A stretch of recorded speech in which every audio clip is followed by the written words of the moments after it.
Ramos and Cincinnati, it's 11C2575. Appearance, please. Mr. Caucus. John Barnett for Mr. Ramos and Mr. Cincinnati, appearance specialist, and Mr. Schwartz for Mr. Cincinnati. And what's the pleasure of counsel today? We'd like to set a preliminary examination date on March 28th. At the preliminary examination, we are prepared to argue that there's insufficient evidence to prove the charges against my client, because there's no theory or no facts upon which a murder charge can be sustained, meaning that the actions my client took were appropriate and reasonable under the circumstances, not to mention that he is not the cause of death. There's no factual basis upon which a murder charge may be made in this case. So I expect the court will dismiss the charges upon hearing all of the evidence. I don't believe for a minute what he's saying, but that's what he's supposed to do to defend his clients. I do know our first get-together here at the courthouse with the media, he threw lies out there.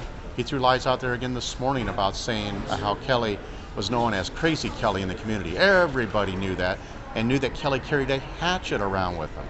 Never did he do that.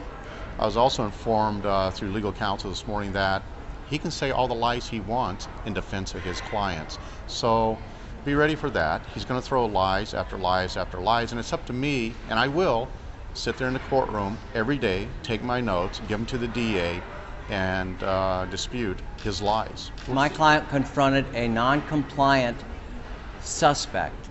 The suspect didn't comply with lawful orders, and my client used only that force that was necessary to seek to restrain Kelly Thomas. That's all he did. I think it's going to show very clearly that Kelly posed no threat.